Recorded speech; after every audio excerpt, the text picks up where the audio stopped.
when you come up against AB, an AB who's been in for a while, and AB who can just swing it to any part, you know that this is going to happen. There's very, very little margin for error in both line and length. And but sometimes you don't even need any error, and AB will just make it look like an error. That's how good he is. And what did he do today? Why are we talking so much about AB? Well, because in a chase where others were struggling to get their strike rate up, you have AB de Villiers, who's like, don't worry about it. I got this. Just don't let me sit in the dugout. Just let me get out there. If you let me get out there, I will get the job done.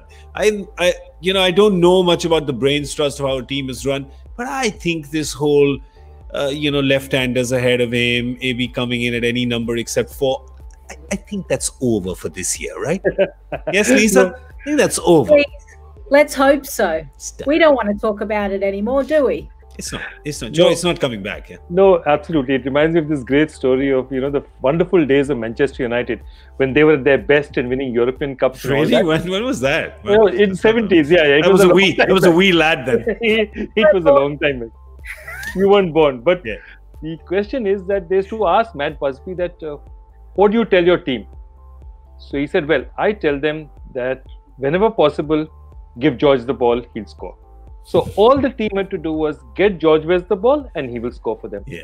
That's all RCB need to do. Let AB de Villiers bat.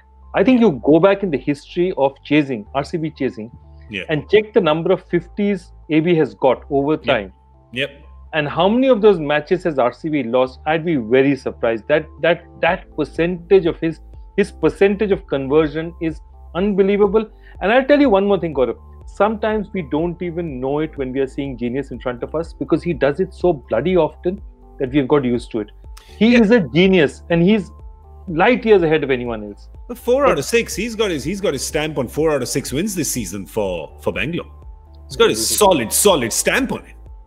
I mean, he's taken his game to another level, hasn't he? Really? Yeah. And we never think that he can because he's already the ultimate. But he seems to find something left in his kit bag, and he's able to change games dramatically. And even on pitches, again, that are seeming really slow, difficult to score off. The spinners are coming into their own. Not AB de Villiers. He's got this one covered. Yeah, that's what I see. Gaurav, that's my problem. Yeah. A great batsman like Virat Kohli is struggling to middle the ball. Yeah. That's why I got the numbers here for you. Padikkal struggling with the heat. I'm guessing all those, the time in the field, 20 overs, and then of course coming out to open, he got 35 of 37. Finch 14 of 11. Kohli 43, strike rate is 134, and there is AB, strike rate of 250. Yeah, no problem. Don't worry about it, guys. Just build it up a little for me, and I'll just get it done. The thing is, again, with AB's talent levels, AB's talent levels remind me of, Mumbai buildings. There was a friend of mine used to live. He said, just come to the top floor. That's where I am. When I went 6 months later, there were 2 more floors above him. Then 6 months after, there were 2 more floors above him. So that's what AB de Villiers is, right?